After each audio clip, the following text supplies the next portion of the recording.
I've played the older groups in that too.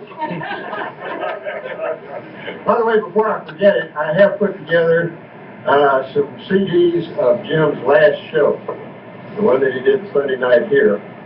And so if anybody wants those, let me know, and if not, we can get some more for you. I don't know, I called Jim. I decided I had to drop out and stay with my day job. They always told me to do that anyway. And so finally, and it paid pretty well, so I made enough money now to get back in comedy. You gotta be rich to do this. But I hired Jim as my coach and writer and mentor, and he became my friend. But I will say this about him. He wrote me some jokes. Then he would get me a little showcase somewhere where he was doing a gig. And I would go over there, I'd do my showcase, he'd get up on the stage and do the jokes he had sent me.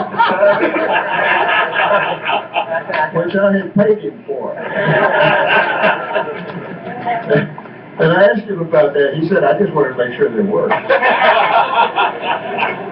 And so the one thing I want to announce tonight is, now that he's gone, I'm going to do his material just to make sure it still works.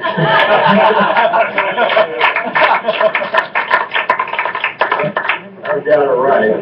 The one thing I want to tell you, though, is how comics wait for their friend to die. And I got to tell this, Carl and I talked about it, but this really happened. Well, part of it happened, and then we made the rest up, but it's okay. You won't be able to tell where the difference came in. This really happened. When I found out about Jim, I called Carl. I said, Carl, I hear you coming in tomorrow. Do you need a ride from the airport or anything? Left him my phone number. Didn't hear back from him. Finally, I see him on Saturday there at the hospital. He says, Dick, did you get my message? I said, no. So we figured out he had been calling the wrong number. He got one of those generic answering wheels, couldn't tell it wasn't me. And so he left this message. I'm renting a car, don't need a ride, I'll see you at the hospital. Sure is a shame about you. The next day he calls me. He says, Dick, where are you? We're at the hospital now. They're going to pull out the machines on Jim. It's not going to last very long. You've got to get there. Well, I get there finally. We figured out what happened. He says, we got to call that guy and apologize to him. Well, being comics, we decided that wouldn't be a good thing to do. So instead, Carl calls him again. Dick, the funeral is Wednesday. Everybody is pissed off at you.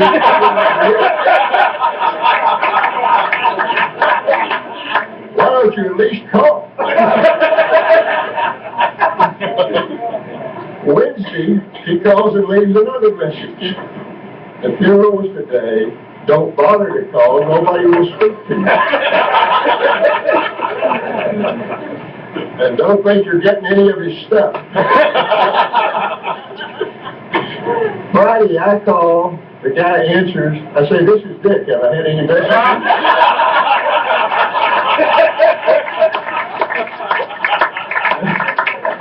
Carl and I sat up in the hospital and made up about half. It was true. I tell you what, one of the things that I had, and I'll say this in a serious note, Jim and I got to be very good friends.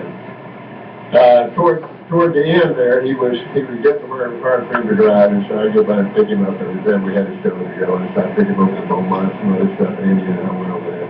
And it was absolutely marvelous to hear all these stories that you just heard up on the stage.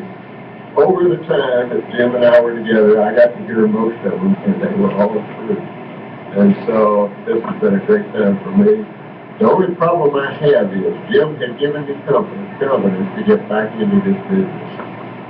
And I hope he's still out there doing it, because I mean, thank you.